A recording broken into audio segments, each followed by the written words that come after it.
سلام الله عليكم. قبل مشاهدة الفيديو لا تنسى النقر على زر الإعجاب، الاشتراك في القناة وتفعيل الجرس حتى تصلك كل الإشعارات، وشكرا. لقد اكتشف الشعب الجزائري مؤخرا أرقاما مهولة من الأموال التي نهبت. عائلة واحدة عندها 500 ألف مليار. سر البلية ما يضحك. سلام الله عليكم. مهبول الجمهورية، المهرج تبون، هي كلها أوصاف استعملتها من قبل على الرئيس المعين عبد المجيد تبون، وكان في كل مرة كل ما استعمل هذه الأوصاف خصوصا الوصف تاع المهرج، يعني البعض يلومني يقول لي كيف هذا ومهما كانوا، حتى إذا كان رئيس معين هو يمثل الجزائر، وهذه الأوصاف تاع مهبول الجمهورية وتاع مهرج ربما يعني لا تتماشى مع النقاش السياسي أننا نستعمل مصطلحات مثل هذه.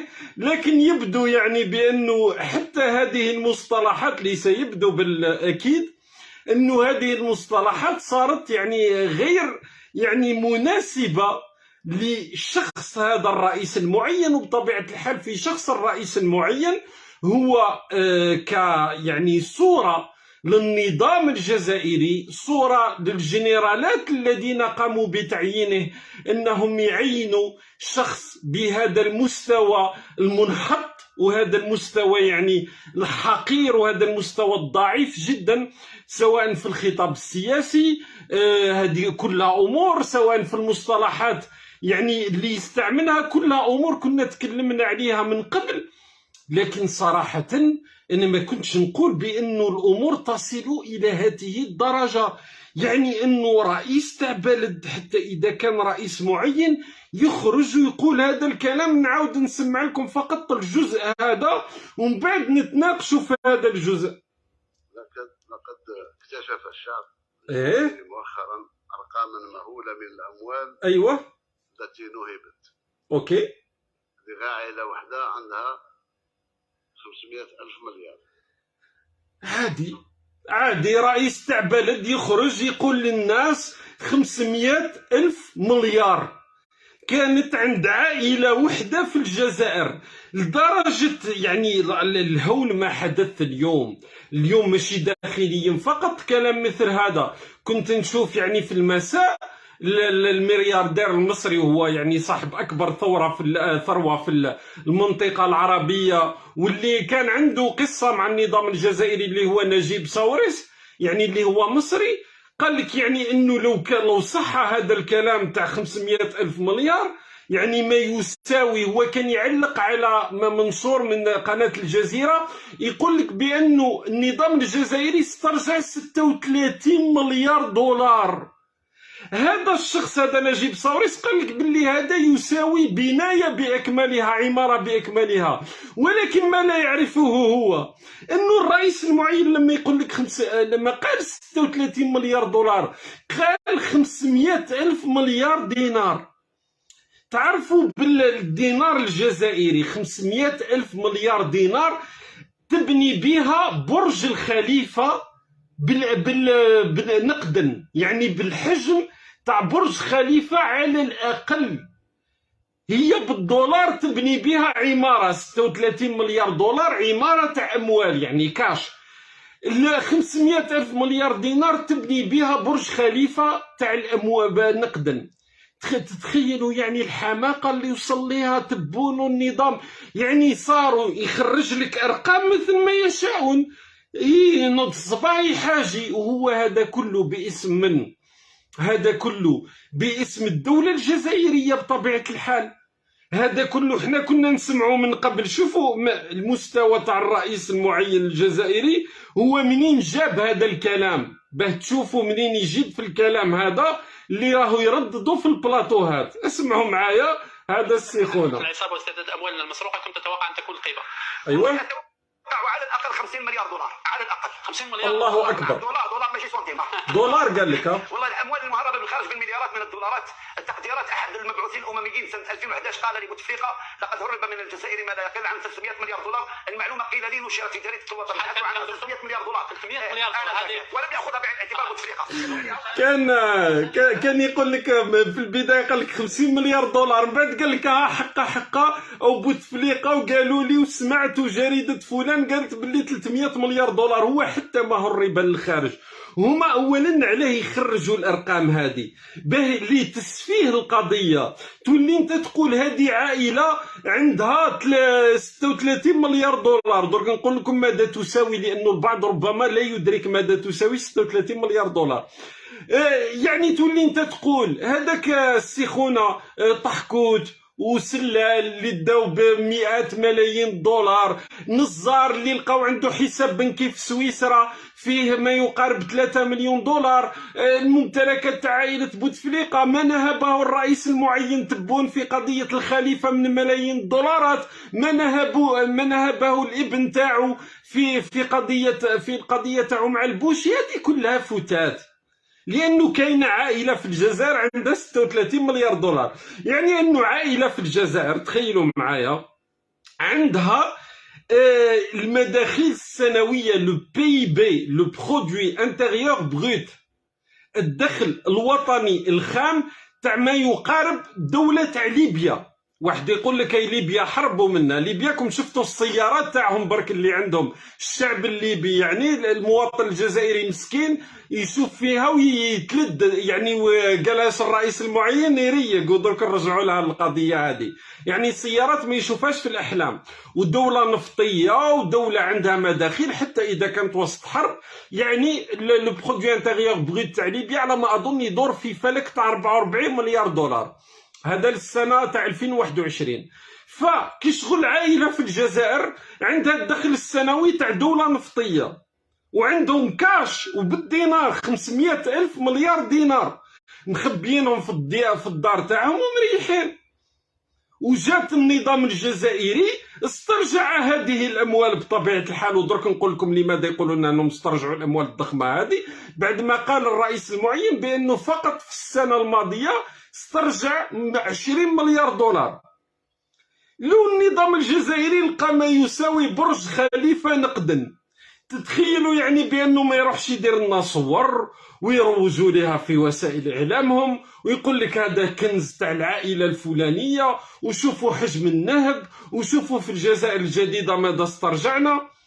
طبيعه الحال النظام الجزائري كان راح يعمل لنا قصه لا تنتهي على هذا الانجاز العظيم. برج خليفه استرجعوه يا جدك، استرجعوه نقدا. برج خليفه بالدبع يعني 500 ألف مليار دينار. فهما نهار لقاو بضعة سيارات تاع طحكوت اللي هي فتات من الممتلكات تاعو، داروا عليها روبورتاجات وعواجل في قنواتهم يعني تاع الصرف الصحي، وروجوا على انهم خلاص وانتهت العصابه وانهم استرجعوا الاموال وغير ذلك، في وقت انهم هما يعني لما تجي تشوف راهم يروجوا للناس اللي نهبوا الملايير، راهم في المنصه الشرفيه وهاو يديروا لهم تيفو. درك هاو رابح ماجر اخويا مدايرين له تيفو، ودرك اللي يتكلم في رابح ماجر اهانه. هذا رابح ماجر بطبيعه الحال لا مؤسسه رسميه اللي هي لاناب وكاله الاشهار، خرج وقتها كان هذاك النوغي اللي تم تنحيته بعدها، قال لك ما حجم ما نهبه. كان عنده جريده رياضيه لا تصدر يعني نسخ، وكان يتحصل عبرها رابح ماجر على اموال الاشهار.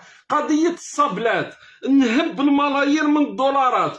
كل اصدقائه كان يعني في الحملات الانتخابيه تاع بوتفليقه كان يشكر في الجنرال توفيق يعني علنا. هاكم تشوفوا الصور تاعو مع رموز العصابه واليوم يكرم. ومن بعد هذا النظام اللي يحط الشخص هذا ويكرمه، واليوم المؤسسات الرسميه راهم يقولوا لك من يصفر على هذا الشخص هو طائش.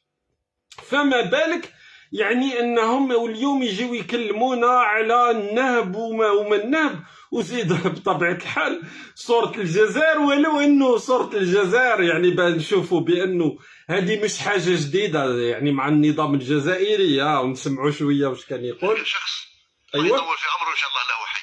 ربي يطول في عمره ان شاء الله. 1911 يعني في عمره قرن و9 سنين. قرن و9 سنين. ويخرج مرتين في الاسبوع. قال لك 1911. اللي تهضر يقول لك لا ماشي لا ما كاش سيد الرئيس المعين تبون قال لك هذا شيخ وقت في عمره 109 سنوات، وكل اسبوع يعني يسحب مرتين، يسحب الملايير. نزيدوا نسمعوا التصريحات باش تشوفوا يعني المستوى تاع منهم على راس هذا البلاد، لانه الرئيس المعين بطبيعه الحال هو معين من طرف الجنرالات، لكنه صوره على هذا النظام الهارم، وهذا النظام اللي ما عنده فيه ناس ما عندهم حتى مستوى، واللي جارين البلاد الى التهلكه. هاو المستوى تاع من يحكمون الجزائر. انا نفهم الديب. ايوه لما منين يكون ياكل في الخروف الله يشيل يبارك اللعب نتاعو الدار جاي يريق، هو ياكل في الخروف يتلدد. اما الخروف ياكل فيه الديب، هو اللعب نتاعو تسيل هو يريق ويتلدد لان الديب ياكل فيه.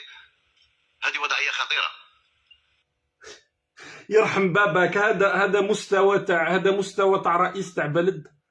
وانا وونتد هذا الفيلسوف هذا اللي قال لك الفيلسوف قال لك انه الديب يريق والخروف وما على باليش. على كل حال منطقيا ما نقدرش نعاود نركبها لكم. الديب يريق والخروف فرحان وعجبو الحال. كي الديب يريق ما تفهم ولا شيء. هذا مستوى تاع رئيس تاع بلد يرحم باباك. هذا مستوى نهضروا عليه يعني تاع رئيس تاع بلد. وتعرفوا لماذا تشوف انه في البلد هذا القضيه تاع الارقام يعني كارثه. يخرج مع الصباح استرجعنا 20 مليار دولار، العشيه 500 ألف مليار دينار عند عائله. انت بلد مثل هذا وعنده هذا نظام مثل هذا يبني لك اقتصاد وهما الارقام يعني يرميو برك. اول شيء باه تقدر تخرج من بلد من ازمه هو انه تصير الارقام عندها قيمه. لهذا انا دائما السنه اكثر من سنه وانا نركز على الجزئيه هذه. لما جاوا العاب البحر الابيض المتوسط قلت لك ما تركزليش انا في المفرقعات وغير ذلك، ركز لي في القيمه، ركز لي في الرقم اللي صرفناه. مليار دولار على العاب البحر الابيض المتوسط. مليار دولار تركيا بنات بها مدينه طبيه هي الاكبر في اوروبا. فرنسا والمانيا وغيرهم ما عندهمش. 900 مليون دولار بنينا بها ملعبين تاع براقي وتاع اللي كانت فضيحه كبرى وتاع وهران. 900 مليون دولار على بالك واش داروا بها الناس؟ دارت بها تركيا في حدود يعني 800 يعني في اقل من 900 مليون دولار بنات هذه المدينه الطبيه. هاو الواقع اين هو. وزيد نقرا لكم واحد اسمعوا معي هذه على الميزانيه تاع الإليزي في فرنسا، ودرك نفهمكم واش علاقتها بالجزائر. قال لك لو بروجي دو لوا دو فينانس بور 2023 يعني قانون الماليه تاع 2023. رانا نتكلموا على فرنسا ودرك نجيو للجزائر. ouvre une dotation de 114,5 millions d'euros pour la présidence de la République, en progression de 5,5 millions d'euros par rapport à 2022. يعني هنا وهذا يعني مقال نقدي على كل حال. الصحيفة هي تاع اليمين المتطرف في فرنسا. مقال نقدي على الارتفاع تاع الميزانية تاع الإليزي في فرنسا اللي ارتفعت ب 5.5 مليون دولار وفي 2023 في قانون المالية وصلت إلى 114.5 مليون دولار. هذا الإليزي رانا نتكلموا على 5 اقتصاد إلى 6 اقتصاد في العالم. راك تتكلم على قوة عسكرية في العالم يعني على فرنسا. تعرفوا الميزانية تاع الرئاسة تاع المرادية في الجزائر أكثر من 600 مليون دولار لسنة 2023 وهو رقم قياسي منذ استقلال الجزائر. الإليزي وما أدراك ما الإليزي. تعرفوا الإليزي الأكل برك لما يكون ان ديني ديتا، لما يكون مثلا عشاء يكون فيه رؤساء وغير ذلك. يعني عبوة تاع الشامباني يعني اللي هو حاجة يعني نقولوا خاصة بفرنسا قادرة توصل 40,000 50,000 يورو عادي. يعني عندهم ميزانية ولا بد أنها تكون ميزانية ضخمة، لأنه طبيعة البلد هذا هي قوة اقتصادية في العالم وغير ذلك، عندهم القدرات.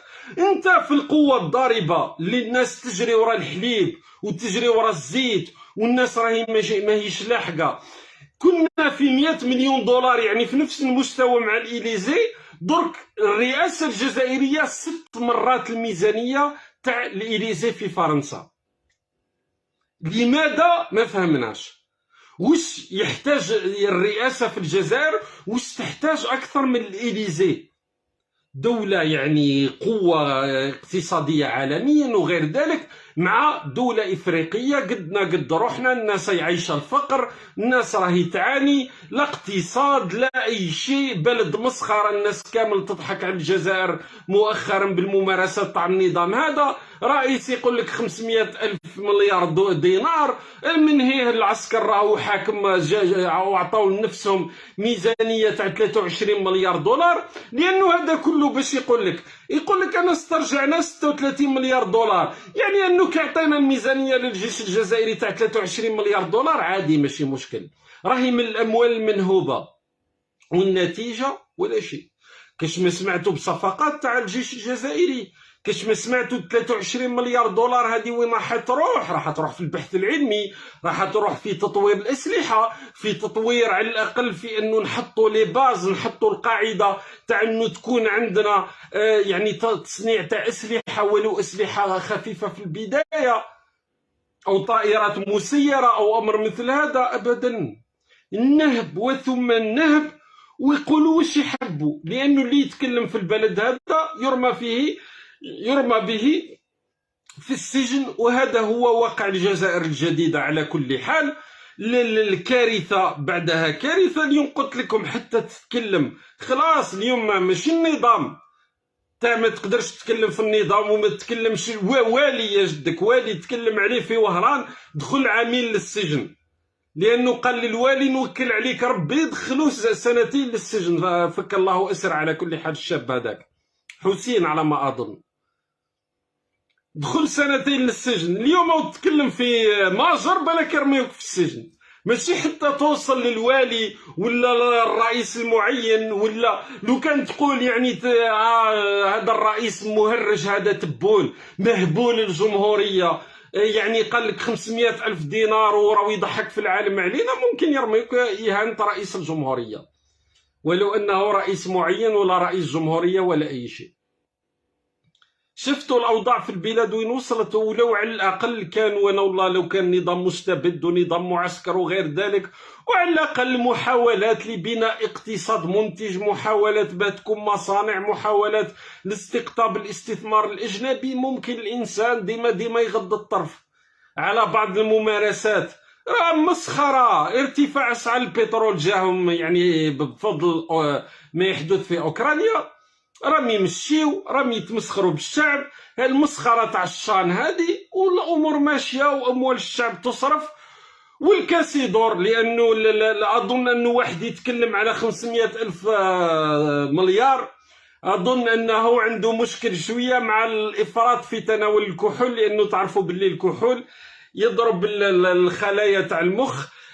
شاركوا البث هذا على أوسع نطاق. ما زلنا كلام على قضية، أنا دائما نقول لكم ولو أنه الوقت شوية ما يسمحش الكلام بالتفاصيل، نرجعوا لقضية الميزانية هذه تاع الجيش تاع 23 مليار دولار، قضية التسليح تاع الجيش الجزائري، قضية الولايات المتحدة الأمريكية أيضا اللي بعثت مبعوثة حتى تتكلم في حقوق الإنسان، لأنه تعرفوا لازمنا نرجعوا للتفاصيل هذه. إن شاء الله راح يكون لنا وقت في قادم الأسابيع نتكلموا عن القضية هذه. ما تنساوش تفاعلوا مع البث، خليوا تعليقاتكم، شاركوه في المجموعات، في الماسنجر، في ستوري كما شئتم. والسلام عليكم ورحمة الله تعالى وبركاته.